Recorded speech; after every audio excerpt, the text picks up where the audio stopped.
भौजाई कहा तेरे भैया से का अरे कि चले जेबे सैया रे अरे देव घर ना करिया। अगर अच्छा लगा तो ताली बजा के बतावे के बा बाबा कि चले जेबे सैया रे अरे कुकुरा हा करिया। तो सैया जी कहत रही कि ठीक बा चलो। तो पत्नी जी कहत रही कि मोरा कीन दे अरे कीन दे घुघुर लागल कमरिया कीन दे घुघुर लागल कमरिया कीन दे चले जेबे सैया रे देव घर हा करिया चलो जेबे सैया रे अरे देव घर हा करिया। तनी हम चाहत नहीं कि खड़ा हो जाए बीच वाला लोग को कितने लोग डांस करना चाहते कर खड़े हो जाए तो बाबा के नाम पे खड़े हो जाए। जो लोग बाबा से प्यार करते कर खड़े हो जाए खड़े हो जाए। वाह क्या बात है ये हुई बात थोड़ा खड़े हो गया झूम के कि मोरा कीन दे हो घुघुर लागल कमरिया कीन दे घुघुर लागल कमरिया कीन दे। इधर से मेरी माता बहने ए भैया मेरी माता बहन एक बार खड़ी हो जाए बाबा के लिए। क्या बात है ये हुई बात जियो शेरनी और झूम के कर बाबा के नाम पे कि चले जेबे सैया रे अरे देव घर हा करिया चले जेबे सैया रे देव घर हा करिया कीन दे मोरा कीन दे घुघुर लागल कमरिया कीन दे घुघुर लागल कमरिया कीन दे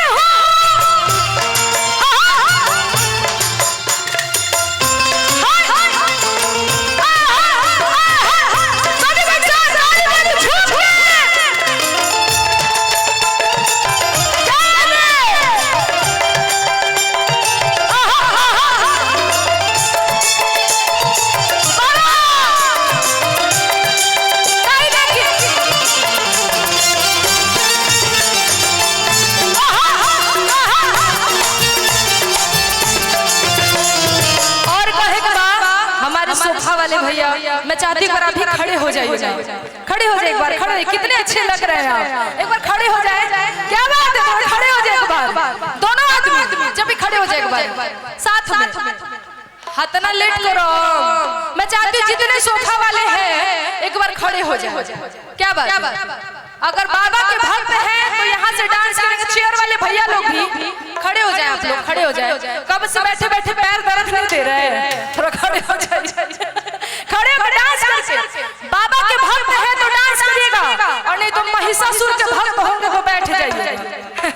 और कहना है क्या कि गंगा जल ले के है बाबा के मनाई गंगा जल ले के है बाबा गंगा जल ले के बाबा के मनाई गंगा जल ले कांवरा सजाई घूम आई हो धनी बाबा के मनाई घूम आई हो धनी बाबा के मनाई गंगा जल ले के कांवर सजाई के आ घूम आई वो सखी बाबा के मनाई के।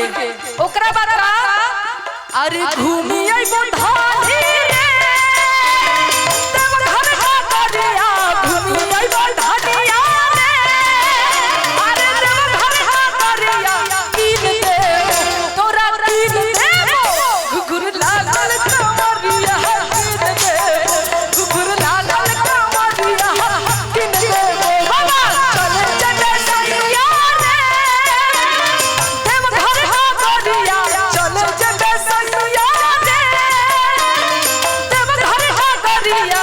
ए भैया देवघर नगर कितना दूर बाई जैसे नजदीकी है ना तो बाबा का नाम बोलिए बासुकीनाथ की बोले बैजनाथ की भागड़ भोला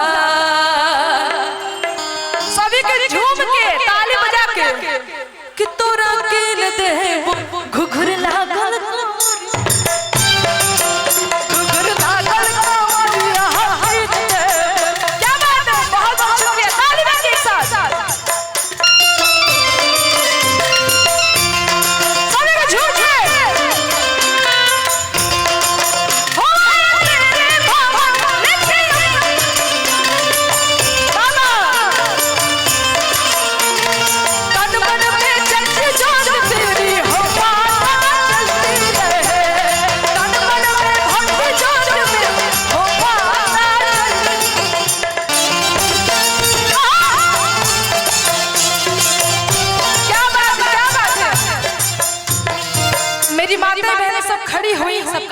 बाद आप सभी बैठ जाए और फिर हम ब्रेक के बाद आपको खड़ा करेंगे। सभी बैठ जाए और ताली बजा के कहेंगे क्या कि हम तो हेराए गेलियोगे, हम घबराए गेलियोगे, हम तो हेराए गेलियोगे, हम घबराए गेलियोगे। हे बाबा सच हो तोरे मंदिरिया के रहिया भुलाए गेलियोगे। हे बाबा सच हो तोरे मंदिरिया के रहिया भुलाए गेलियोगे। मेरी माता मेरी आप बैठ जाए, जहां भी मेरी आवाज जा रही है सभी को बैठ जाए, दरबार में बैठ जाए और ताली दोनों हाथ उठा के एक साथ 1 2 3 4 5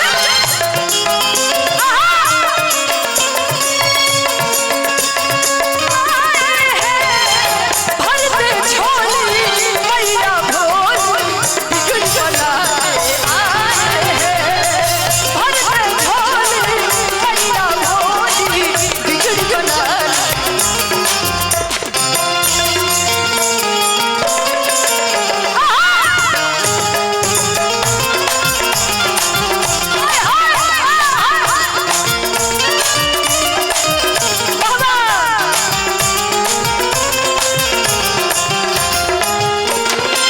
मैं एक बात बता दी, जो ताली बजा रहे हैं वो तो ठीक है, हमारे पीछे वाली माताएं बहनें आप खड़ी क्यों हैं? बैठ जाइए ना, बड़ा मजा आएगा अगर बैठ जाएंगे तो। हम एक बार का खड़े हो गए लीजा, थोड़ा देर बैठ गए, पैरों को भी आराम दीजिए और कमर को भी आराम दीजिए। बैठ के जो ताली बजा रहे हैं वो तो ठीक है, और जो ताली नहीं बजा रहे उनके लिए एक बात बोल देना चाहती हूँ मैं। कहते हैं कि ए बाबा तेरे दरबार में आज की शाम काली बिल्ली उजली हो जाए। ए बाबा तेरे दरबार में आज की शाम काली बिल्ली उजली हो जाए, और जो तेरे दरबार में ताली ना बजाए उसके हाथों में खुजली हो जाए। और अगर खुजली नहीं करवाना तो दोनों हाथ उठा करके, और जिसके पास 2 हाथ है वो हाथ उठा ले, और जिनके पास हाथ नहीं वो पैर उठा ले, लेकिन उठाए जरूर। दोनों हाथ उठा के कहेंगे क्या? हम तो हेराए गेलियोगे, हम घबराए गेलियोगे, हम तो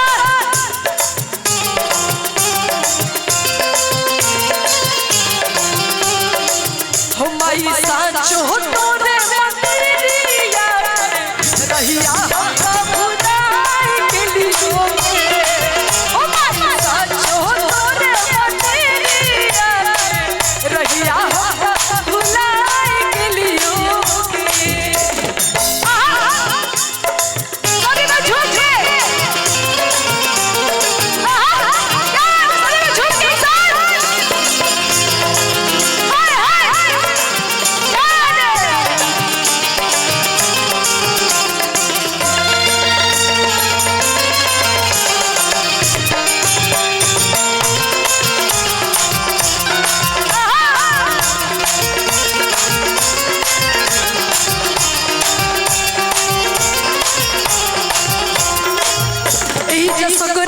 जंगल पहाड़ी आगे चारों रे लौके लखाड़ी।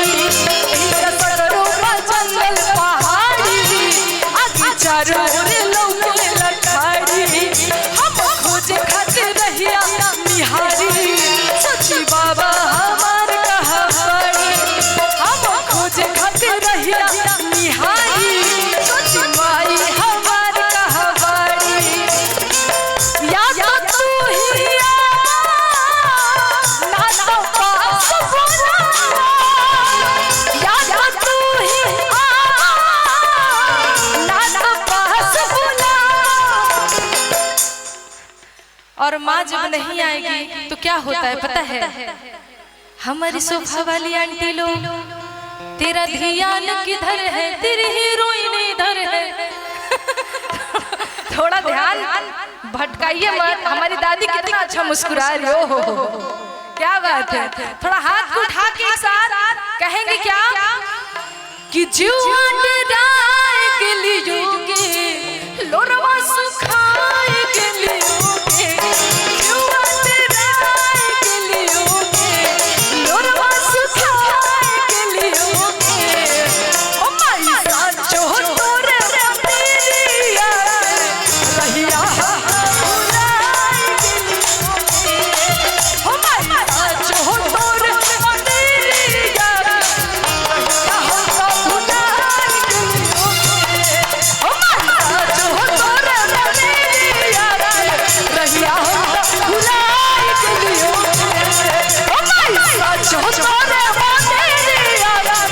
रहिया